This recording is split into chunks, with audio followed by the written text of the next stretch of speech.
दिल्ली में बढ़ते अपराधों पर आम आदमी पार्टी ने फिर से एलजी और केंद्र पर निशाना साधा। आप संयोजक अरविंद केजरीवाल ने कहा कि भाजपा से दिल्ली की कानून व्यवस्था ही नहीं संभल रही, तो जनता पूरी दिल्ली की जिम्मेदारी उन्हें कैसे दे दे।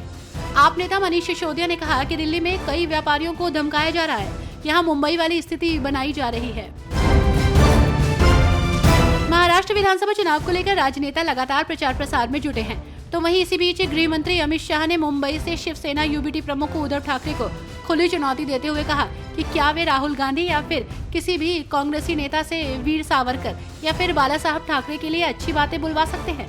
अमित शाह ने आरोप लगाया कि कांग्रेस ने संविधान और बाबा साहब अम्बेडकर का अपमान किया है। हरियाणा में सरकारी नौकरियों के लिए 10 लाख से अधिक बेरोजगार युवाओं का इंतजार खत्म होने का नाम नहीं ले रहा। सामान्य पात्रता परीक्षा के लिए अभी तक रजिस्ट्रेशन शुरू नहीं हो पाए हैं, जिससे 3 लाख से अधिक युवाओं की बेचैनी बढ़ गई है। मुख्यमंत्री नायब सिंह सैनी ने दिसंबर अंत तक सीईटी कराने की घोषणा की थी। 38वें राष्ट्रीय खेलों की तारीख तय किए पूरा 1 महीना बीत गया।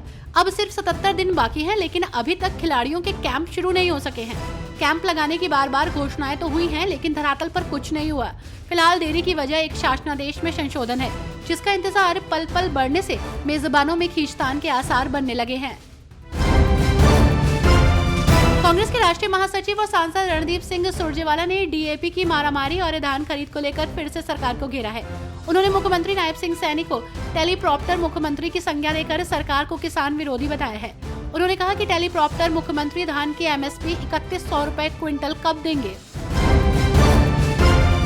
पंजाब के मुक्तसर में गिद्दरबाहा विधानसभा उपचुनाव प्रचार के लिए पहुंचे केंद्रीय राज्य मंत्री रवनीत सिंह बिट्टू ने किसानों की तुलना तालिबान से कर डाली।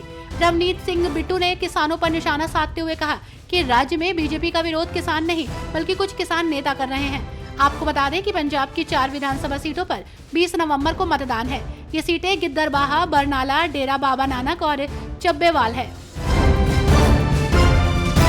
राजस्थान कांग्रेस के अध्यक्ष गोविंद सिंह डोटासरा ने राष्ट्रीय लोकतांत्रिक पार्टी के सांसद हनुमान बेनीवाल पर बड़ा आरोप लगाया। गोविंद सिंह डोटासरा ने कहा कि हनुमान बेनीवाल ने उपचुनाव में कांग्रेस के साथ गठबंधन के मुद्दे पर दोहरा मापदंड अपनाया। बेनीवाल इंडिया गठबंधन के सम्मानित सांसद हैं, लेकिन हम राजस्थान में कांग्रेस को गिरवी नहीं रखेंगे। कांग्रेस नेता प्रियांक खड़गे ने कहा कि न केवल हमारी सरकार बल्कि पिछली भाजपा सरकार में भी जब भी नोटिस जारी किए गए, उन्होंने सभी को रोक दिया और हंटिल और अनलेस को वापस लेने के लिए कहा। वहीं हमारे जो भी किसान भाई वर्षों से खेती कर रहे हैं, उन सभी को सुरक्षा दी जाएगी।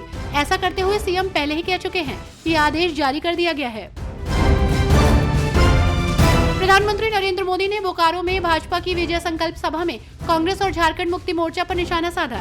उन्होंने कहा कि भाजपा ने झारखंड को बनाया है और सवारेगी।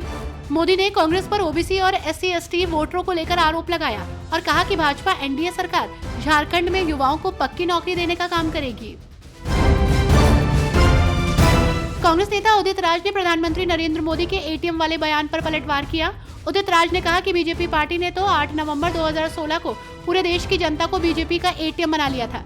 क्या बीजेपी के लिए इलेक्टोरल बॉन्ड से बड़ा एटीएम हो सकता है? पूरी देश की जनता ही इनकी एटीएम हो गई है। उदित राज ने कहा कि जो बैंकों को लूटा जा रहा है और करीब 25 लाख रुपए की जो कर्ज माफी है।